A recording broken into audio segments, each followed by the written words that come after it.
Hello guys, balik na naman ako ng Maynila. Yan, dito ako ulit dahil balik trabaho na naman. Dahil tapos na yung 2 araw kong day off. Pumunta ako ng Pangasinan dahil nag-attend ako ng graduation ng mga anak ko. Sana di kayo nagsasawa sa kaka-upload ko ng interview ko kay Ma'am Corina Sanchez. Bali, ang ganap pala bukas guys, plano ko. Meron akong pupunta ako ni Diwata bukas kasi merong gusto magpatulong sa akin na lumapit kay Diwata dahil mayroon siyang ibigay ni Diwata. Guys, yun yung kaabangan nyo bukas.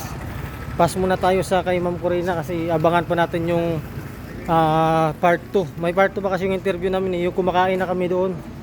Kumakain, kaya abangan natin yung part 2 na i-upload ni Ma'am Corina. Nung kumain kami, napakasaya nun. Yan, kaya lihis muna tayo sa vlog natin about kay Ma'am Corina.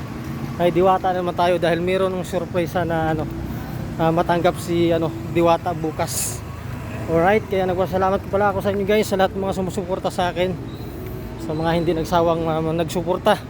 Sana magtagumpay pa tayo para madami tayong matutulungan.